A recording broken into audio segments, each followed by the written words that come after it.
Dude, stop. Guys, stop it. I'm flattered. Thank you.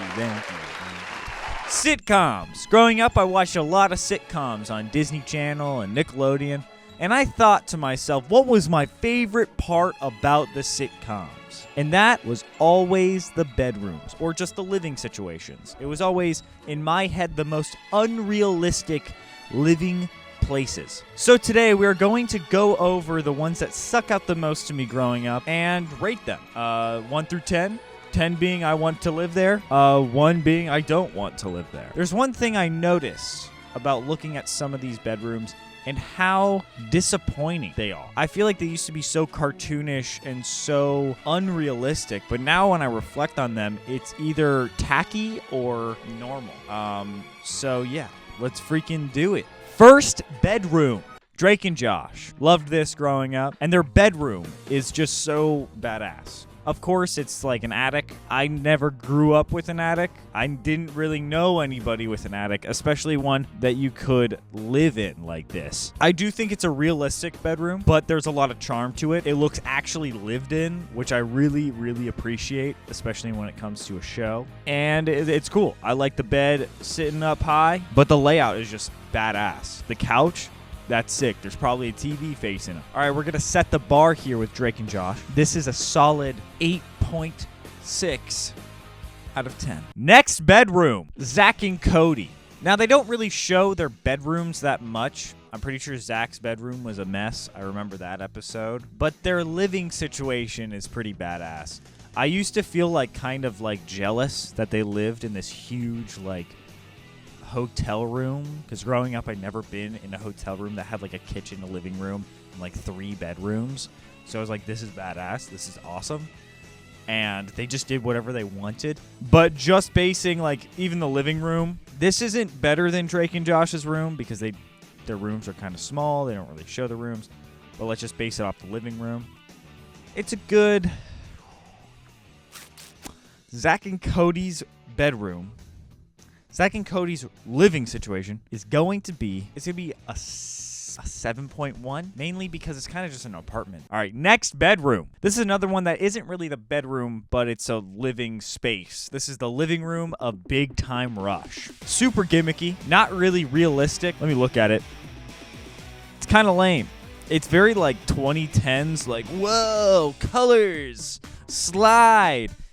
How old are they in the show? I think they're like 17 to like 20. If I had a bed, like a living room with a slide, I feel like I just look at it as if it was a nuisance, like it was just always in the way. But imagine walking into a living room and it looks like this now in 2025. I feel like that's ugly. Gosh, I think this is gonna be pretty low. I'm gonna give it a 4.3 just because it doesn't look like the best hangout space. Kind of looks sterile. Sorry, guys. Next bedroom. Let's stick it with slides for a minute. Ravi's room in Jesse. Now, I remember thinking of this room and thinking it was super awesome because he had a slide. He had like a play area. Then he had this big-ass snake.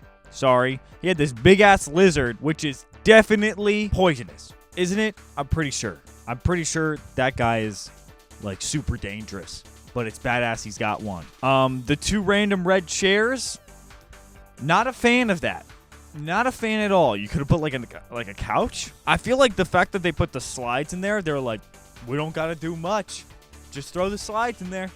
That's all we got to do. Put a cage. Dude, this is actually really disappointing now when I'm looking at it. Let's give it a solid 8. All right, next bedroom. iCarly. Now, iCarly's bedroom. I remember watching this episode with iCarly and her bedroom burning down, and I felt so guilty. I felt like it was my fault. I felt so bad. I wanted to help.